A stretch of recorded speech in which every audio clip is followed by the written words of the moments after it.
Hello and welcome to CMS Forex News. I'm market analyst Nick Nassad. Today is Tuesday, December 9th, 2008. Japan's economy shrank more than originally estimated in the third quarter. Growth was revised down to show a 0.5% contraction in quarterly terms and a 1.8% contraction in annual terms. With export demand hurting as the global recession deepens, Japanese firms are cutting back production, jobs, and spending. Business spending declined 2% for the quarter, and companies reduced the amount of inventory they held. The Japanese leading index declined to 85% for October, showing a pretty sharp reduction from September's figure. Meanwhile, in Australia, business confidence fell another point to -30 as business conditions fell sharply. The Japanese GDP data weighed on investor sentiment as it implies that Japan's recession is more severe than previously thought, and reflects the weakening position of the global economy. The Aussie-Yen pair gave up most of its gains from yesterday's session, testing support at 59.90 following a 200 pip swing. In the UK, housing prices continued to fall in November, though the number of surveyors seeing lower prices compared to rising prices improved to -76.5% from -81%. That was the highest level since February. A second release, however, showed housing prices down 7.4% compared to a year ago. Manufacturing production in the UK contracted 1.4% in October, almost 3 times as much as predicted by economists. The decline was widespread and was the biggest monthly decline since 2005.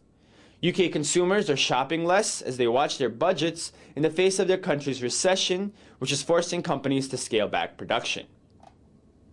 The pound weakened against the dollar, as the weak housing and manufacturing data has some circles calling for another bold rate cut from the Bank of England, despite an aggressive 100 basis point cut last week.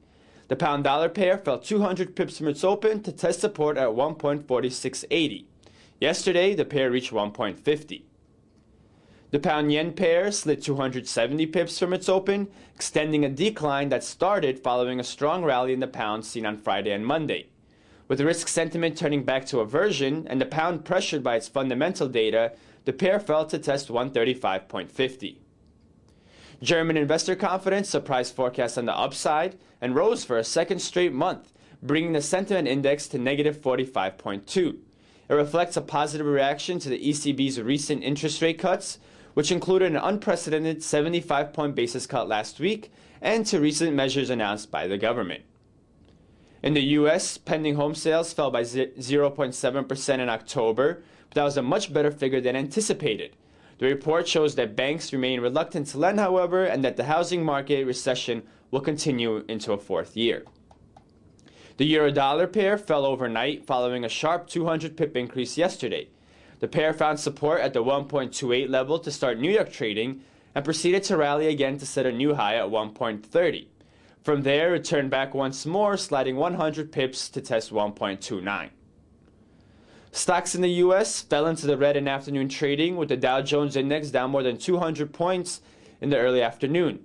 That extended the overnight decline in the dollar-yen pair on increased risk aversion as a result of weak fundamentals from Japan and the UK.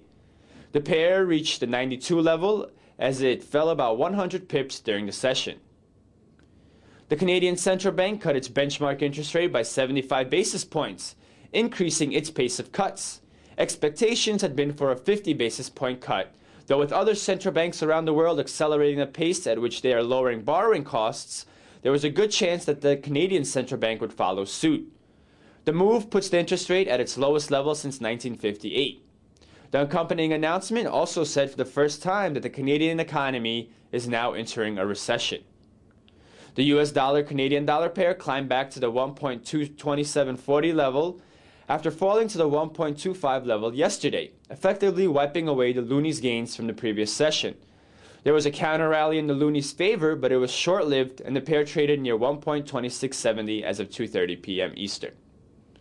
Tonight, Japan will release its corporate goods price index and a measure of investment spending. Australia posts data on consumer sentiment and home loans, and the UK releases its NIESR monthly GDP estimate.